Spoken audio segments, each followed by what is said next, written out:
Mo Hagan, thank you so much. Thank you so much for being here. You are a legend. Oh, well, I'm speaking to one, so thank you. Oh no.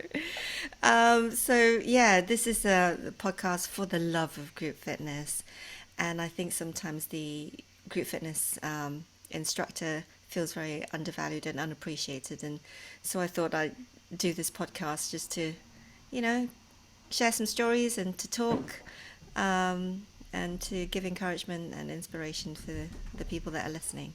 Yeah. Well, thank you. It's needed greatly, especially today. So, for our listeners who don't know you, tell us a little bit about your background and how you ended up in this industry. Wow, always happy to share my story.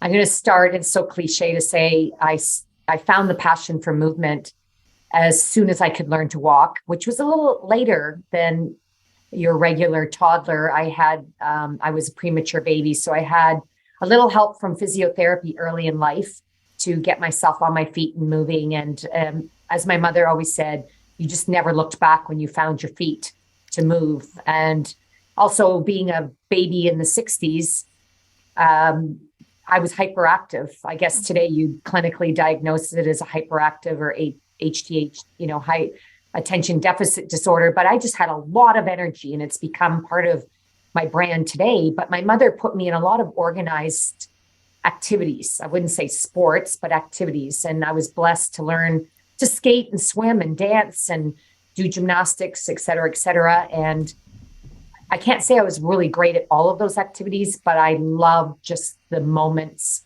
of joy that I felt when I moved. What I learned as I grew up was movement also helped me to manage my energy upstairs. That is my attention, Mm, focus, clarity, and happiness. I always felt like I needed to be doing things, and activity also helped me feel more grounded. And so the joy of exercise, rehabilitation, and then fitness fell into my lap accidentally. I think many stories you'll hear that, right? And see is mm, I fell into group fitness accidentally. I actually applied for a job. I was a coach in gymnastics at the age of 12 and 13, all wow. the way into into age 16 or so. So I actually worked as a coach and helped people who had passion for gymnastics learn the sport. But on the side, I went to dance classes and I always wanted to be a professional dancer, like most dreams of those who love to move. And I applied for a dance instructor position when I was 15 Hmm. in my hometown. What I didn't realize when I applied for that dance fitness job was, and again, we're talking, I didn't have any formal training. I didn't have a certificate. I hadn't gone to school. I took phys ed class. I applied for a job and I didn't realize I was walking into a nightclub. And when I Okay. told my mother that I have a job teaching dance in the afternoon at a nightclub, she said no. So I ended up going to, through high school and went to university for physical health education. That was my stepping stone career to my true calling, which I thought at that time was going to be anything to do with fitness, where I could travel the world, teach and lead people how to gain healthy lifestyles through fitness. Mm, This was in the 80s, wow. where formal fitness degrees as well as careers did not exist. So, again, throughout this whole journey, I moonlit as a fitness instructor. It was a way to make some extra money in the summer during the school year. And as I graduated from physical health education, I really didn't know what to do with that degree because, again, teaching physical education, although sounded fantastic, a dream career for many because you could wear workout clothes every day and be in the gym. I couldn't see myself traveling the world as a phys ed teacher. So I went Right. back to school for I guess you could say, my original calling, which was to become a physiotherapist. Again, that did not really have a map of the world connected to that degree, but I took a sabbatical shortly after I started working as a physiotherapist while moonlighting as Mm, an aerobic instructor all those years, a good uh, 7 or 8 years moonlighting Right. as a aerobics instructor. I took a sabbatical and went to New Zealand. A hint for all of those who are part of the Les Mills world of teaching is I fell upon Les Mills World of Fitness and was introduced to Les Mills. Now, I share that not because I hadn't been working in the industry up to that time, but when I got home from my sabbatical as a physiotherapist in a secure job with a pensioned income, making more money than my mother made as a healthcare professional, I quit my full-time dream career within 3 weeks of coming home Wow. and told my mother, I'm leaving my job to become a fitness director at an up and coming gym expansion in Canada called Good Life Fitness. And she said to me, Mo, you're leaving your dream career since you were 6 to become an aerobics instructor the rest of your life? And I said, yes, I am. And what else I did she stumbled say? across it and made it a career where I've now been able to travel the world teaching and training group fitness instructors and Amazing. et cetera, et cetera. Yeah. What else did your mother say when you said yes? That was what you were doing. Did You she know, just go like, "Oh, I was actually driving on a highway in Canada in my boss's, the owner of Good Life Fitness's BMW convertible that weekend because he bribed me often, again, working as a physio in a large teaching hospital here in London, Ontario, Canada, while moonlighting at Good Life Fitness as an instructor after hours. And he said, he would always say to me, Mo, I just opened a gym. Would you just go there and teach what you teach and upskill all my instructors? I'll give you my BMW for the weekend and I'll put you up in a hotel. I'm like, yeah, he didn't pay me. And so my mother, I don't remember the rest of the conversation except a year. So that would have been 1991. And three, yeah, 3 years later, my mom actually passed away. oh, And the last thing that I learned about my mother was she had talked to her nurse that was taking care of her. And she kept saying to the nurse, pick up the magazine on my night table. And it was a picture of myself with my boss and the other leaders of the company. I was one of 4 leaders at the time, with the owner. And we are featured on the London Business Magazine as the up and coming company in Canada. And my mother would brag about what I did at Good Life wow." in my role as a director of group fitness at the time. And I didn't really know that she bragged and knew what I did because my family, no one really knew what I did. They just knew I I got know. paid to do fitness full time, but they did not understand my job. No, I think that's the same for my parents. You know, Yeah, we have a similar, yeah, background, I think. I think when I was lecturing at a university, they understood that Yes, because it was a proper job, a real job. a real job. But everything else that I do, they just even like now I say I mainly talk about the yoga studio because they kind of understand that more Mhm, because it's a bricks and mortar business. So mhm. everything else, yeah, no. I realized, and I was lucky to be in the industry at the right time, and we grew up in the industry, you and I, and of course, I followed you. I didn't realize the stages I stood on with you, and realized just exactly how influential and powerful you have been as a leader. I'm just blessed that I've had the opportunity to Oh no. have you as a mentor in my life. But I no one ever understood. In fact, this is a classic example of how my friends and family understood my role. My twin sister used to say, I feel sorry for you because you can never sleep in your own bed every night. And I'm like, are you kidding me? I get to sleep in the beds of the most exquisite places around the world and, get off a plane and be in a place in the world with a community that we all connect with, but that I've never met before. And that is part of the reward of being in a career where, it can take you places, but you can also have the opportunity to shape. And that was the part that I didn't understand exactly the impact that I was making. I just knew that I had opportunities to learn and grow. And that's what was, passionately called me to these opportunities. But yeah, it's still to this day, I have people say to me, what do you do?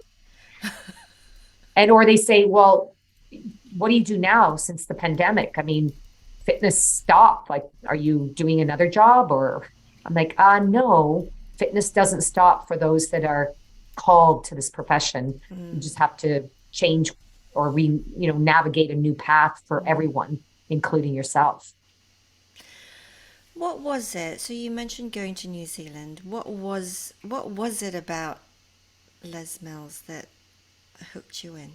And you're still involved, right, today? I'm still involved. And what hooked me in immediately was the energy that I could feel before walking into the bricks and mortar. Because in New Zealand, because of the subtropical environment they live in, it's not like you need to close the windows in the summer for AC or in the winter, they just were open. And I was up the street, I could hear the music and I just followed Yes. it.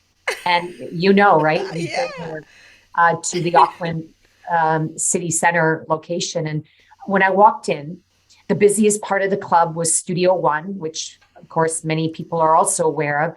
I could not believe my eyes when I walked upstairs. I actually invited myself on a tour, pretending to buy a membership, which I wasn't intending to buy because I was a, poor backpacker.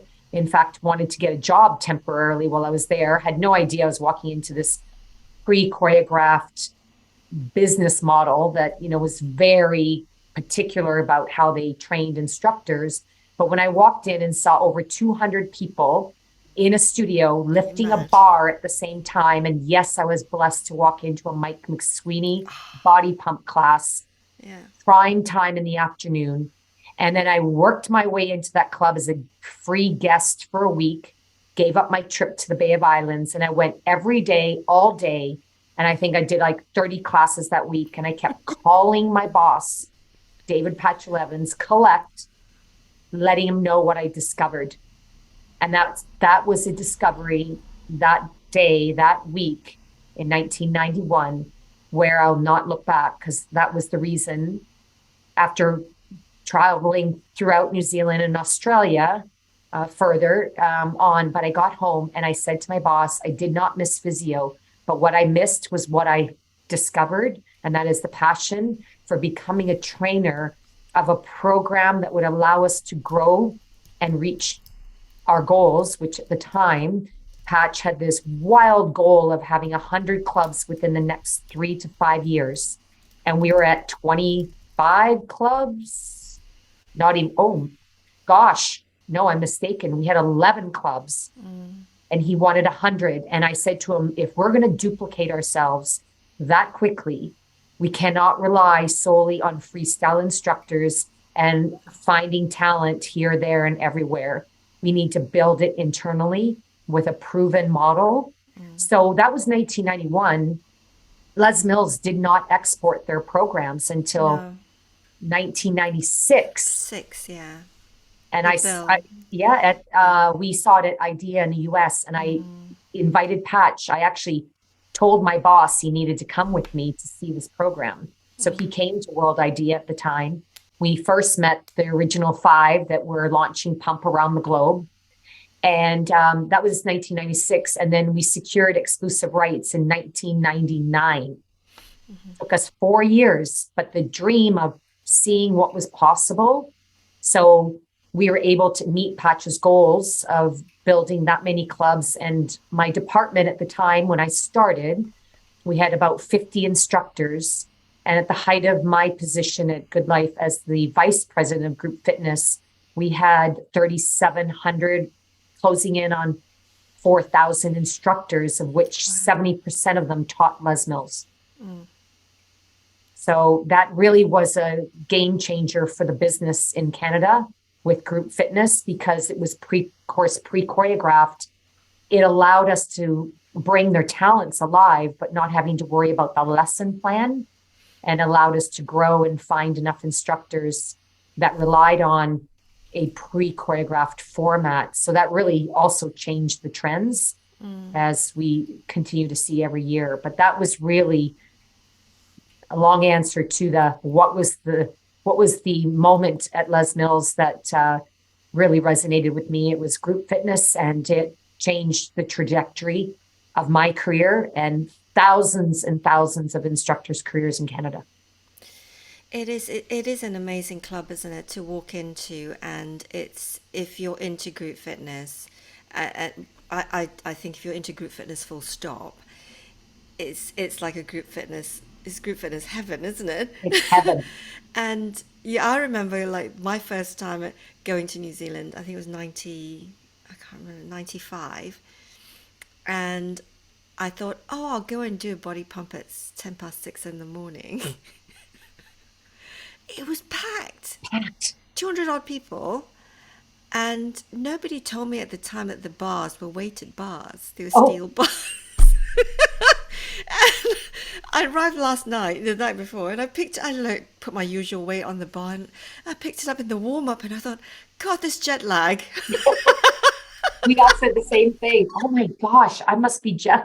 I can't lift this thing. And when I Oh, realized it was a weighted bar, this is like, little Chinese woman next to me, and she's like squatting, she's got a stack on there. I'm going, oh yeah. Oh it was yeah. Been there, done just, that. And I used to take a lot of instructors to New Zealand and I'd yeah, never tell good. them the bar was weighted and just let them experience it as well. But it's like I think you said it was the energy, right? It's that energy Yeah. that of group fitness as a whole Oh, that's really addictive.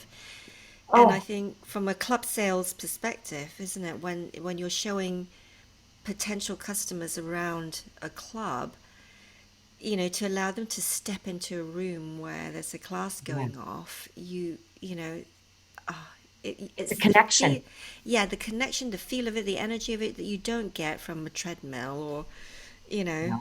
the I equivalent always of say, a gym. Nancy, at the end of the day, two things happen. One, you get praise and gratitude for being there. We always thank our members, right? And the treadmill doesn't say, I love you. You were fantastic today. I can't wait to see you tomorrow.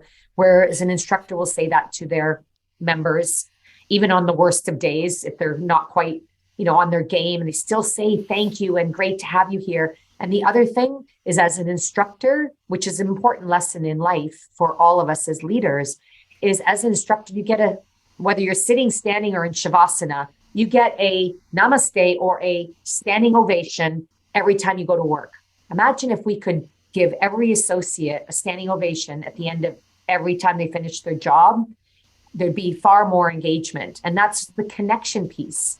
And you don't get that from a treadmill. The treadmill doesn't, call you out when missed a day in a loving way.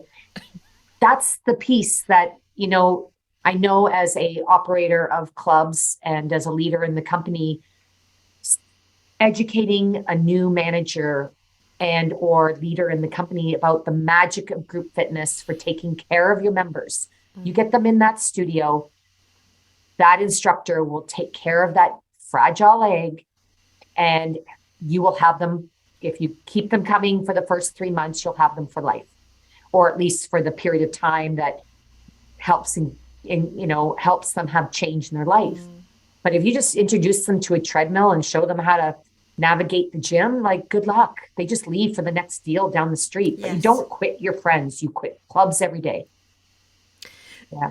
I was just laughing to myself when you said the treadmill doesn't talk to you and say hello.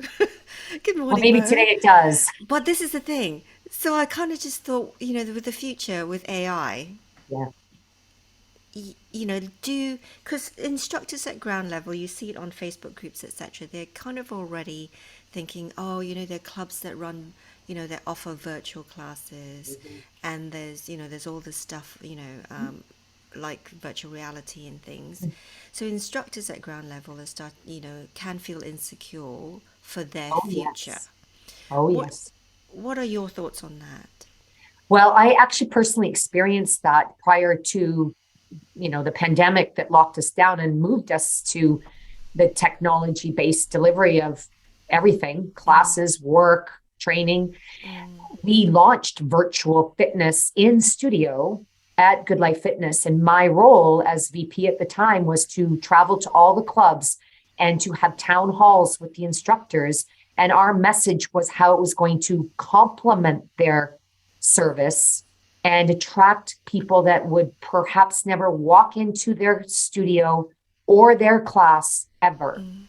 And I always use my sister as an example. She taught me many things as someone who hated fitness was no, no, I can't come to the club, let alone your class, because one, don't have right, like I have two left feet, therefore not coordinated. She thought I have nothing to wear and I need to lose weight, which Mm, is the excuse we hear. I can't go to a club. Everybody will judge me. yeah. But she said to me, but I can do this at home on my own. And of course, as a fitness professional, educated as I am, I'd say, how do you exercise on your own? You do not know how. But what the virtual offering did for my sister was that it gave her the opportunity to start Mm, and get an experience and then get bored with that experience because she only knew so many things she did mm, virtually. And then guess what? She asked me, can I get a membership and come to the club? So I feel that we need to help show group fitness instructors the path forward and how complementary services, including personal training, virtual fitness, whether it's on their phone, when they're not in your class doing training ABC with you, they're on an app or behind a screen or in another session learning how to build functional strength so they can mm, actually do better in your whatever class with you. And so that was not an easy sell, but they understood.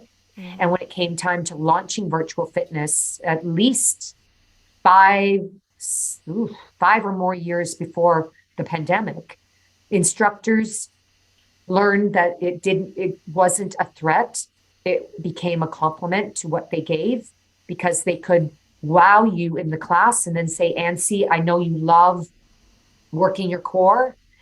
There are great core classes, and I'd recommend you do, 2 more and then see me again next week. So actually became more personalized in our mm, delivery of our class with as a group fitness instructor mm, because we were able to give them options outside of when they came to see you or one of your peer instructors classes. So mm, it's the seek to understand and then find out how to fit in or mm. complement the offering because it's not going to change. It's only going to become more Yeah. opportunities to use technology, virtual reality, number Virtual one, which I reality. actually, again, Have you understanding the tried it? opportunity. Yes, I I have. haven't. I haven't yet. Oh, well, at FIBO, which is the big event conference in Europe, Yeah. I did a core workout on a surfboard with virtual reality. And of course, the first thing I did was hit the ground because I thought I was falling off my surfboard. But it's a different feeling. And what I realized the most is it attracted a demographic that wasn't necessarily me, but that's a demographic that is our future member. Yes.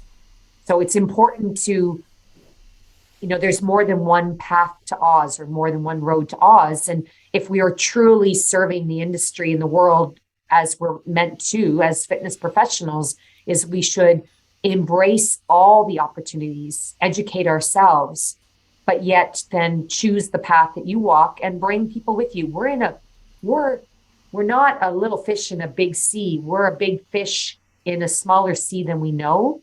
And we have to speak positively about the other Mm, services, but find our brand or our where we fit and then stand out in that brand. And that's the way you can remain professional, but it takes educating yourself and understanding. And I always say, beware as you educate yourself, you'll fall in love with something that you perhaps didn't know about that will only help you do what you do even better. absolutely. I mean, I've always said that, sometimes you find, obviously, pre the virtual world, um, in the group fitness world, it can get quite cliquey, with different cliques of you're Mhm. Les Mills and you're this and you're that. And I always felt that, but if our end game, if my why is to help people get fitter and get healthier, then if that particular shoe fits better, so Yeah, be it, right? so be it. Yeah, Yeah. yeah. And they won't forget you. That's the thing I really love is when people, and we've experienced it. I've been teaching for 40 plus years. I've had people who have walked out of my class for whatever reason. I used to think it's because they hated me. Now I realize they had a place to go, or maybe it wasn't for them, but I have had so many members say to me, Mo, I came to your class and well, I was looking for something more high impact than low impact. I really learned from your class that, fill in the blanks. And I've never forgotten that. And that's helped me remain injury free all these years. So it's people will take what they need. And the beautiful part is they can come back because of how you made them feel. Yes. Not about you, but about themselves. And they will remember you for that. And I encourage everyone listening to reflect back at the end of the day on the lives that you impacted, even in a very small way, because what we think is a small way has a ripple effect that is incredible in their grand scheme of their life. And all it takes is that one experience in that community to make them feel happier, loved, part of a cause of action, helping them learn about themselves. I tell you, and I say it sometimes jokingly, because I'm a licensed physio, I can say, thank you, this is therapy. But every time I teach a class, it feels like therapy for my body, for my mind, for my emotional health, and also for my community desires. It just fills in all of the blanks. And what I'm realizing too, post-pandemic, is the people coming into group fitness as fitness instructors as well as members, that has changed a lot as well. People are coming for purposes of not just the physical workout, but connecting to something. Yes. Or becoming part of a cause as we help the world recover. And that's what's really has me feeling super optimistic and excited, not only about the fitness industry, but for group fitness specifically. Yeah, definitely. I think people have missed that connection, haven't they? And as much as, they can join in a class virtually, like for example, at our yoga studio, all our classes are available on Zoom as well.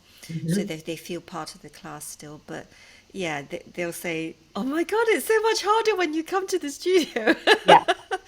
Nothing and will replace the live experience, but it's no. great they can still be part of it when they can't come live. And now we have reasons, like we're actually watching performance at club level everywhere. And even with the weather in Canada in the winter, the cottages, the summer vacations where people say, oh, I can't come to your class because I'm going to the cottage. Now you can say, oh yeah, you can. You can catch me on Zoom, catch me on virtual, catch me on the Good Life app, Les Mills on demand. So now it gives people less excuses and more reason to still participate. But nothing will replace it. And all you have to do is get them there, give them their one dose every so many days or weeks, and they won't stop coming. They just may not come as regularly, but they participate virtually, which means they're still achieving their goals, or at least on the journey to do so. So kind of growing on that whole idea of now people are joining in virtually, etc., or there is that option for some clubs. CanFit Pro, which you're involved with still. So can you tell our listeners a little bit about CanFit Pro, your role within it, and then this report that you've done, which is a massive report, it's a big survey, like 50,000+ Fit Pros responded to this, which is amazing. Yeah. I'm happy to. So CanFit Pro is Canadian Fitness Professionals. It is a membership training certification events organization that was established in 1993 as a little side project on the edge of my desk. And the why behind it was back in 1993, there was this huge demand by the consumer for aerobic classes or aerobic dance classes, fitness classes, going to, training in a group environment, but also in a gym environment. The generation before always saw that, well, group fitness didn't exist, but it saw a gym as a luxury item. So the demand outweighed the supply. And therefore we had a big shortage of group fitness or aerobic instructors at the time, it was called. So again, approached by this crazy idea one morning, shortly after attending a conference, my boss said, Mo, I bought this conference and magazine, and um, we're going to do it here in Canada so we can actually train up more instructors. And I said, well, why are you sharing it with me? He goes, because you're going to do it. And I said, why? He says, you do all these workshops with instructors. So if you can run a little conference at our gym, you could probably run a conference for the country. And I went, okay. So it really did start as a short-term project to fill a need in the industry. And of course, now it's our 29th year, and we're in our 30th year now. And so what we've done is we've offered an event where we could bring the top presenters and trainers from around the world. And because myself and my boss love to travel to events, we met many great trainers from the front line, that is from the group fitness side, from the just the starting of personal training. There was a couple presenters on the stage at the time, Douglas Brooks being one, Yes. and then business owners. So we brought people together, ran a conference. We had more presenters than delegates the first year, and we just kept growing it. And then we started a certification because we felt that we're getting all this knowledge into people's hands. And in that day, sadly, you could teach a fitness class without a certification. So we thought we wanted to add the credibility piece. So we started certification. I wrote a certification for group fitness. That is our fitness instructor specialist today. It's now gone through many editions. And so we started a certification. We started the first personal training certification that we're aware of in Canada a few years after that. So this is 1995 and 1997. And then we just kept growing, and the demand, again, just sort of grew. We kind of accidentally started this company. I started with a team of 0. Now we have a team of 50. And my present role with the company is Chief Operating Officer. So I run the company as a organization that serves the entire Canadian industry. We are a sister company to Good Life Fitness, and not even Good Life associates are aware of that most days.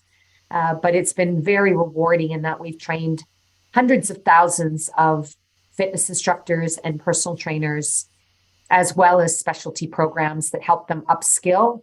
And we partner with organizations around the globe as well to bring in specialized education and certification in areas that is not our wheelhouse. We are a grassroots, get started with CamFit Pro, and then we offer the ongoing education. It's been very rewarding. And what we do as part of our membership service is a trend survey and a member survey every year. And this year was pivotal in that we were able to bring both surveys together at the same time. And that's why we got such a great response and some really, really revealing insights. Just looking at it, yeah, definitely. Yeah. And what I wanted to say, and that's why I was so excited to speak with you today, is I love following trend surveys. I'm kind of like being the detective and solving what are the commonalities, what are the differences, where should we focus our resources, time, energy, and money? Is it in the things that are one-offs, or the things that are really becoming the trends? We're seeing them not just in our own backyards, but around the globe. And what I saw for the first time that's unique in Canada is within the top 10s list alone, almost half, if not over half of the top 10s is reflective in group fitness. And freestyle being number 3, which I haven't seen freestyle fitness that high on the trends list for many years. And I have my own opinions on why that is. But it's exciting to see that all genres of group fitness is on the top 10 lists, including the demographic expressions of active aging adults, and then active recovery.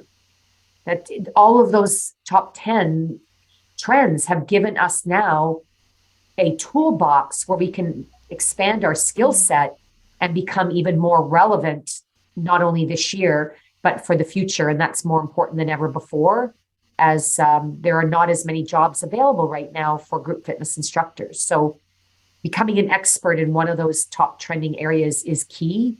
for your short-term and long-term success. Yeah, so for people that are listening, if you look at the description for the podcast or on YouTube, I'll put the link there so they can download Thank and, you. and, and have a look. Um, I was just going to pick your brains on this. So you mentioned here, and I'm looking at the survey on my screen, active aging adult programs. And in the networks that I've been in more recently in the last year or so, that is a demographic, or that is an area that people are talking about a lot of. People are talking a lot about it. Then you've got another camp that's talking a lot about, the sort of, oh, my microphone's knocked it over, Gen Z. Yes. But then I'm looking at this, and it's not in the top 10. Gen Z as a group itself isn't, Yeah. but I feel the programs are. Yeah, with the functional fitness and the express Yeah. mini And workouts and still things. hit functional fitness. The Gen Zs are embracing recovery, active Active recovery, not recovery, yeah.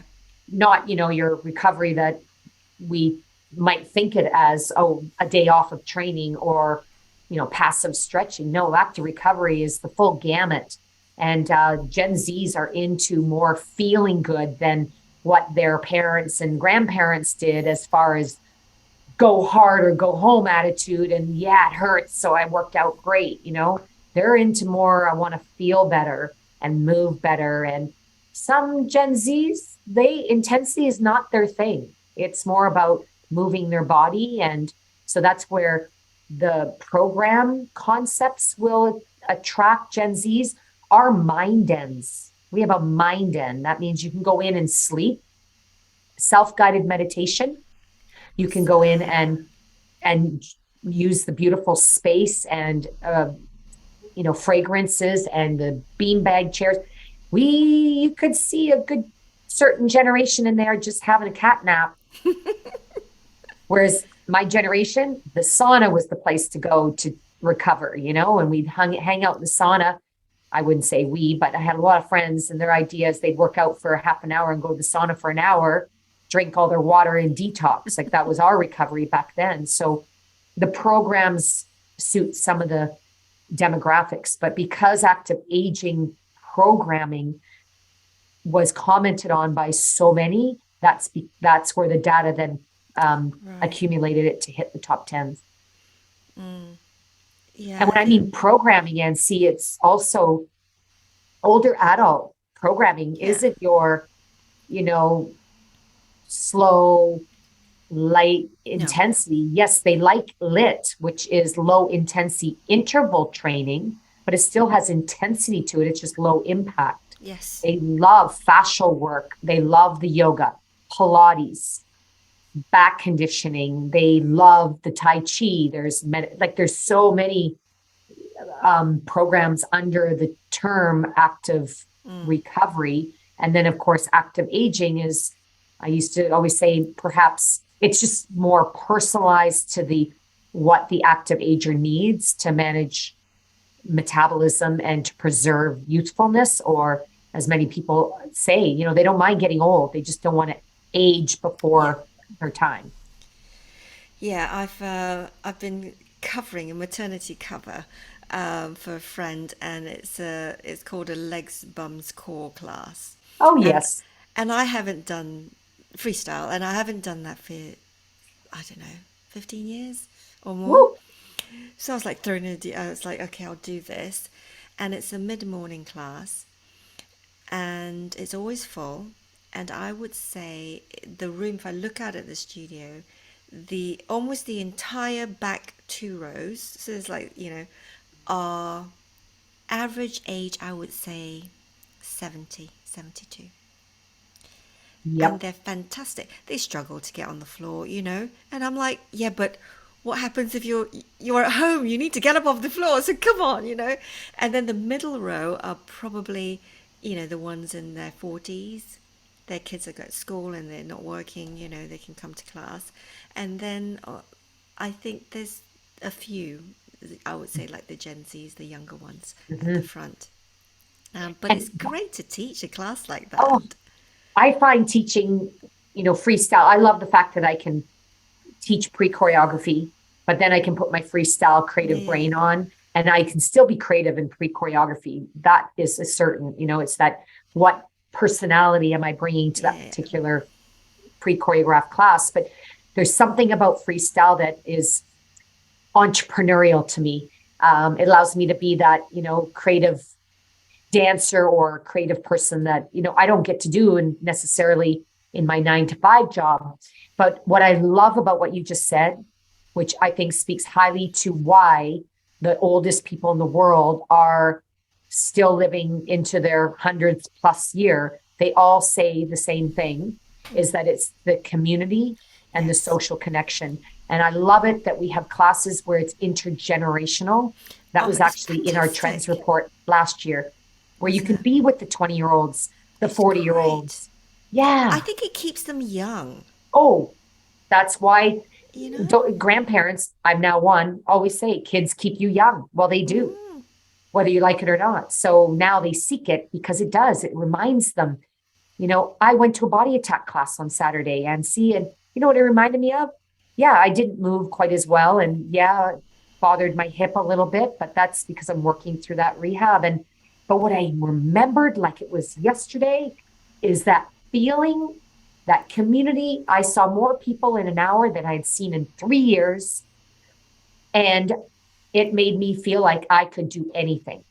So the fact that there was a group of us, I'm now in my 60s. There was a group of us in our 60s and 70s in that class, and they And were kicking. This one woman, I hadn't seen her for a while. She reminded me she was 74. If you were to look at her, there was nothing on her that would even think she was in her 60s. I would have pegged her because I knew her a bit, but I pegged her for her 50s. She was turning 74. And she was red in the face because she worked her tush off in that class and loved every moment. And she was in the front. So I love this. I think that is a secret sauce to a great studio that is able to bring people of multi generations together and move people together. The young will keep the older people, or the active ager, I'd like to call it, because old is a judgment, in my opinion. But the active ager, you know, moving the way they desire and remember. And then it also, that active ager helps to reduce judgment by the younger generation that old is out. but then I guess you see when we talk about the people that are in clubs, it's still a very small percentage of the total population of a country. Yes, sadly it is. And so if you look at your average 74-year-old, your They're not average the average. 74-year-old in the country as a whole, they're not these people that we see in the clubs, Yeah. really, are they? That's true. We just walk some of the streets in busy cities and we can see, or not even walking, they're not walking. No. No, we're part of that 1% club, which is unfortunate. And that's another reason that with virtual, we're able to reach and Yes. connect with people that may not be able to leave their homes at this time of the year due to weather and terrain, Yeah. but you can still train them or inspire them in a community setting. Yeah, definitely. Mhm. What would you love to see happen with our industry moving Oh, that forward? is a big question. Oh, well. Oh my gosh. Good question, Nancy. I'd love to see that my legacy is um, I could remove myself from the industry knowing that a certified fitness professional is a respected member of the health care professional team or the allied health professional group that gets to work with people of all ages, all needs, and all abilities. So right now our respect is growing in some countries, but it depends where you are and the connections or the respect that you gained in your community. But that would be where I'd love to see the industry grow, that we are a piece of the solution and we're not pushed aside as, well, you don't have a 6-year degree with a certificate at a college somewhere, but you have the worked experiences that help you gain the qualifications needed so that you can be part of that patient care team. That's my ultimate, what I'd love to see. How we get there is that we need to, help make fitness more than just the physical, bring the wellness piece and the mental health piece in, because it is absolutely our opportunity at this time is to introduce people to movement for mental health and wellness. And to do that, we need to invite more people into the industry to become fitness professionals and help to create opportunities where people could have a very thriving career in a part-time, not just a full-time, but a full-time if they seek it, so that your allied health professionals choose to become a certified fitness professional. And I've seen that. I've seen just in the last number of years with the lockdowns and with the healthcare teams having been uprooted, more nurses than ever before are taking our courses. More firefighters, more paramedics are becoming personal trainers so they can bring their knowledge into this environment and vice versa. So more marrying of people that have fitness as part of their professional portfolio. But to do that, we need to break down the stereotypes of what fitness is. It's not just where you go sweat and, wear clothes that are revealing. It's a place of inclusive opportunity for everyone to feel better and to perform best in whatever they desire in their life. And the physical training piece is the vehicle that helps them journey along that path, but it's not the only piece. So change is required, our mindset, but we can't change the mindset or the judgment of the consumer until we lead with that change ourselves. And that is a bigger hurdle in some countries, I think. Where some countries are much further ahead in that conversation, isn't it? Certainly are. Oh my gosh, I went to a retreat, a fitness retreat in Europe, and you go to a resort. I have to be honest and say, if I went to a similar resort in North America, there'd be more people on the beach and at the poolside bar than they would be in the pool exercising or in the gyms in those beautiful resorts. 80%, if not more, of that resort exercised with all of us every day and then enjoyed everything else at that resort. Whereas that is not the case in some countries. They go on holiday. That holiday means you can sit around, just do nothing and eat and drink all week long. And I'm surprised after all these years of traveling and the privilege of being in different countries and cultures, is that so many countries, they just have fitness and movement and all of the genres within health and wellness as part of their daily lifestyle, whether they're on vacation or not. You don't stop brushing your teeth when you're on vacation. So why would you stop exercising when you're on vacation? That's just one example of where the culture of what we do needs to change, but it all starts in our own backyard. I started a street side fitness class, ANSI, during the pandemic, and we'd get anywhere from 13, we were limited, even outdoors, up to 25. We still do it 3 years later. And what we have is maybe 2 out of the 15 people did formalized fitness before the pandemic. Yet the entire participant of the street and the neighborhood, they all participate. It's become part of their lifestyle, and they all have incredible stories to share, how it helped manage their health, take control of what they could do during a time where they were told what they couldn't do. And it brought us together as a community. And I know all my neighbors by name now. I know everything about them. We get together, we party on the street, share a few cocktails on the street, and we exercise together every Sunday. It's beautiful. Awesome. Now, I am in a privileged community where people, have knowledge of the importance of health, but it's a start, and it certainly. That's a great idea. I hope it'll be contagious, and it certainly has been the talk of Old North here in London. You can start. That's a trend, isn't it? Street side fitness. I should. It did. It did become. It was the model for National Health and Fitness Day for Canada in the last 2 years, Amazing. our street side fitness class. So yeah, that's just one way of bringing fitness to the masses, then asking the masses to come to fitness. Amazing. You've been in the industry such a long time. What continues to drive you? Hmm. Well, my why drives me, my desire to move people forward so that they can, be inspired or influenced or both to live their true purpose. And I truly believe from my own experiences in life is that when you move your body physically, mentally, and emotionally through fitness, it is the prescription that keeps your mind right, keeps you clear, focused, and passionate because it gives you, fitness gives you energy.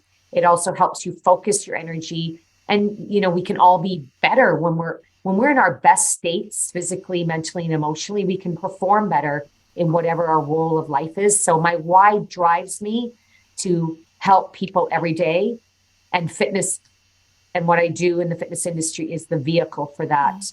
And that's what I love is the career that I do is challenging me every day because it is such a fast growing, changing, evolving, revolutionary profession that I'm constantly learning, which is also fulfills my curiosity.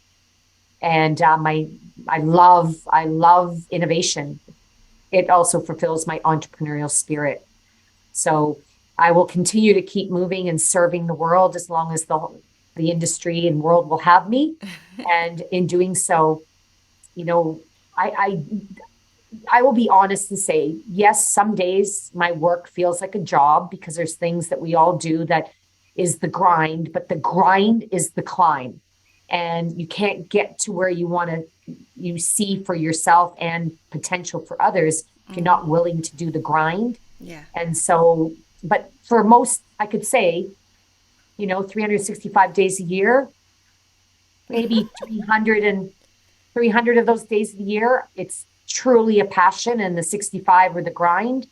But you know what? I look back and when I think about it, when I stand on a stage at a conference that took 6 months, 8 months to create, I immediately forget the pain of that grind or that labor. And I think of the purpose and I look at the faces and the lives that potentially will change. And it just makes me feel like my work is not a job. It's a purpose and a passion to serve the world. So aligning with your why, as long as that keeps getting me out of bed every day, and then I'll keep doing it. It's amazing. I mean, I think, I've been to Canford Po the once, for Les Mills, and amazing conference. It was like, I was like, oh my God, you got Mark Whitwell for yoga and lots of other things there. And then you talked about that, it was literally just you had to start it. You had to plant the seed and just grow it and look at it like, like now. Look at the club chains and, what you've done and what you've achieved in your life. It's absolutely inspirational, Mo. Well, Absolutely thank you. inspirational. And Inspirational. Yeah, what I get to do breathes life into so many other careers. And I mean, who doesn't want that opportunity every day to affect or impact? I love, just that ability to do more than something that delivers, like, as we say, with all due respect, because, you can create a beautiful, thriving income in the fitness industry if you're determined to create that for yourself. But I never say I'm in this industry for the money. I'm in the industry for the opportunities to influence the world to be a healthier place and give more people the tool to choose how they want to live their life. And I think it's the best career in the whole world. I mean, I worked in medicine. In medicine, you treat disease. In fitness and health and wellness, we treat lifestyles, and it's preventative. And that's the part where we have more opportunities. I truly believe to create change in the world. We just need we need we need more of more. everyone to join this force, this army, this revolution. And And, this is a very interesting time. If we had had this conversation last year at the same time, I would have thought, woo, this year is going to be a tough one. It started out really rough. We were still in lockdown in Canada. But this year, it's like my bum bounces on my seat talking to you with optimism. It is amazing. Now, if you could sum up group fitness for you in one Yes. word, what would that be? Camaraderie. Oh, excellent. It is, though, isn't it? Otherwise, That's you a, just work out on a treadmill or by yeah, yourself, right? but camaraderie has connection. It has that energy that you feel. It has a sense of accountability. Someone's I out and I'm in it so I can see it, but the camaraderie, it's like that first follower, but there's the instructor and they inspire that front row that moves this, like camaraderie just says it all. It is. It's wonderful. It's wonderful. So thank you, Mo, for your time. It's been wonderful My speaking with pleasure. you. It's a wonderful conversation to have to take me from the first half of the week into the latter part of the week. And it's the great climb to that, what we otherwise call hump day I know. here, where we're recording on this Wednesday. But to whatever day it is when you listen to this, I hope it does get your juices flowing and your desire to keep being part of group fitness by leading classes. And if you're not in it yet, then join us. Awesome. So for listeners, you can click on the description for this episode, and all of Mo's links will be there. So do give her a follow, subscribe to her newsletter. I get it. I'm on it. Thank you. Yeah, and she will no doubt be dropping, carry on dropping seeds of inspiration everywhere she goes. Thank you so much, Mo. Thank you. Pleasure.